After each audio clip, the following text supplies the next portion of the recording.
Loi d'unité et don de soi. Salut, ici Dorian, plateforme bien-être. Je vais vous parler vraiment de don de soi et comment en fait recevoir tout ce que l'on souhaite vraiment dans sa vie et dans cette abondance naturelle grâce à ce don et qui demande évidemment de se détacher du personnage, mais ça c'est une évidence.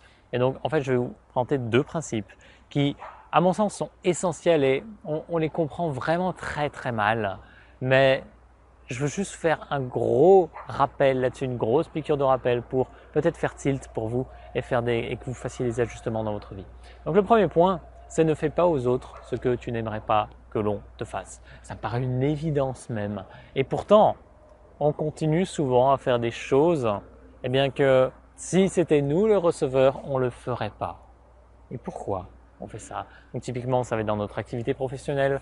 Je vais faire des choses pour gagner de l'argent et en fait je le fais que pour ma pomme et parfois je peux aller au détriment de certaines personnes ou je vais essayer de gratter des choses, etc. juste pour mon petit profit. Alors pourquoi je fais ça? Parce que je suis un petit peu dans l'illusion. Mais l'idée c'est vraiment de comprendre que chaque chose que je fais qui n'est pas en accord avec ce que j'ai vraiment envie de transmettre, eh bien, n'est pas correct, n'est pas en accord avec mon âme et que je peux me repositionner naturellement par rapport à ça. Donc, ne pas faire aux autres ce que je n'aimerais pas que l'on me fasse. Et le second, qui va bien plus en profondeur en fait, parce que en fait, ce premier principe, il est vraiment du point de vue de ok, je ne m'engage pas dans certaines choses, ce qui fait que c'est une attitude passive. Et c'est beaucoup plus facile à appliquer une attitude passive qui ne nous demande pas un vrai effort qu'une activité active comme ce second principe qui est fais aux autres ce que tu aimerais que l'on te fasse. Donc toujours selon leur accord bien sûr, mais fais aux autres ce que tu aimerais que l'on te fasse. Par exemple, si vous avez envie de vivre dans un monde qui est propre, où il n'y a pas de détritus par terre, etc., à chaque fois que vous en voyez un, vous allez vous baisser, vous allez le ramasser et le mettre à la poubelle. Ça me paraît être une évidence aussi, mais ça paraît être complètement déconnant pour certaines personnes aussi. Il y en a qui vont se dire, mais non, c'est pas à moi de le faire. Il y a des personnes qui sont payées pour ça. Mais à côté de ça, elles vont encore se plaindre qu'il y a des détritus par terre et que c'est sale. Alors c'est quoi la logique derrière? Fais aux autres ce que tu aimerais que l'on te fasse. Vous avez envie de recevoir des cadeaux à votre anniversaire, mais à chaque fois que c'est l'anniversaire de quelqu'un, ça vous fait chier de faire un cadeau. Enfin, repositionnez-vous. Qu'est-ce que vous voulez vraiment? Faire aux autres ce que l'on aimerait que l'on nous fasse à nous-mêmes. C'est un principe qui peut littéralement révolutionner votre vie. C'est tellement mal compris, mal appliqué par la majorité des gens. Quelle différence vous voulez faire dans votre vie maintenant? Qu'est-ce que vous voulez vraiment connaître? De quoi vous manquez et que vous voulez vraiment recevoir en abondance?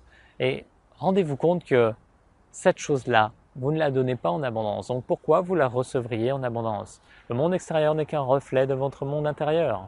Si vous donnez en abondance de quelque chose, vous allez en recevoir en abondance. Mais si vous n'en donnez pas, pourquoi vous en recevriez? Peut-être que la vie va vous faire des tests, ou elle va vous donner certaines choses, elle va vous les enlever ensuite. Juste pour que vous fassiez l'expérience et que vous dites j'aimais bien quand elle me donnait ça. Qu'est-ce que je peux faire maintenant dans ma vie ou comment je peux être, comment je peux me comporter pour faire que ça se reproduise? Eh bien, fais aux autres ce que tu aimerais que l'on te fasse et surtout sois sans attente par rapport à ça. Toute attente tue tout résultat parce que c'est l'intention qu'il y a derrière. Ce n'est pas l'action précisément fait aux autres, c'est bien, mais fait aux autres avec une vraie énergie d'amour et de bienveillance. Et là, ben, l'abondance se crée, l'abondance arrive dans notre vie. Il ne peut en être autrement en fait. Tout part de cette intention dont on va nourrir chacune de nos pensées, émotions, actions et qui va nous revenir multiplier parce qu'on est prêt à recevoir cela. J'espère que ça vous inspire ces deux principes. Ne fais pas aux autres ce que tu n'aimerais pas que l'on te fasse et fais aux autres ce que tu aimerais que l'on te fasse.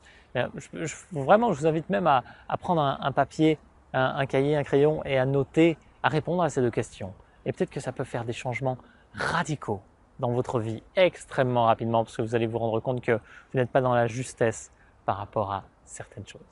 Je vous souhaite une belle expérimentation en tout cas et je vous dis à très vite. Bye!